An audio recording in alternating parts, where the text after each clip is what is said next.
I had a burning sensation in my chest, shortness of breath, and it started just feeling like I was gonna black out. And this happened quickly, like over the course of 2 or 3 minutes. The next thing I knew, I was on the ground. You know, people were around me, I was coming to, and an ambulance was on its way. Yeah, Cody Brummett, I remember the phone call like it was yesterday. It was the early morning hours in November. My colleague, Dr. Paul Kudelka, who's one of our outstanding cardiologists who practices north of the city, gave me a phone call saying that he had a very critical patient on the table who had had a VTAC arrest and was in bad shape. What he had was a critical left main stenosis, which is the mother of all nightmares for any interventional cardiologist. I was aware that they'd put together a shock team downtown, and within those first 2 or 3 pictures, I was on the phone with the cardiac surgeons team downtown, Dr. Reddy.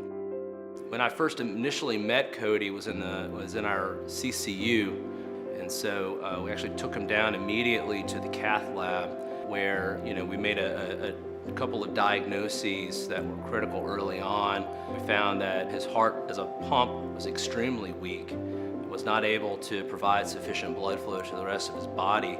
It was actually at that point that we decided to enroll the help of some of our other colleagues here at Centennial to initiate a life support system for him called ECMO. Cody presented with basically cardiovascular failure and he ultimately ended up on ECMO.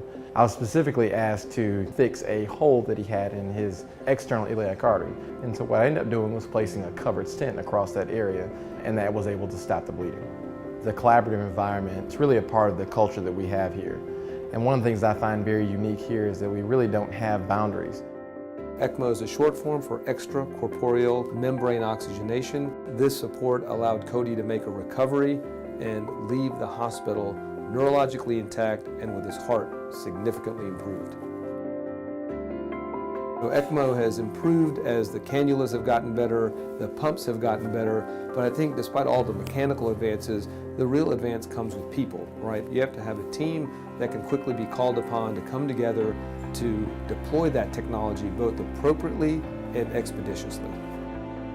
I would say, my sort of belief system is, to offer top-notch quality of care from a collaborative kind of multidisciplinary approach. I have complete and total trust, literally with my life, with the staff at Centennial Medical Center.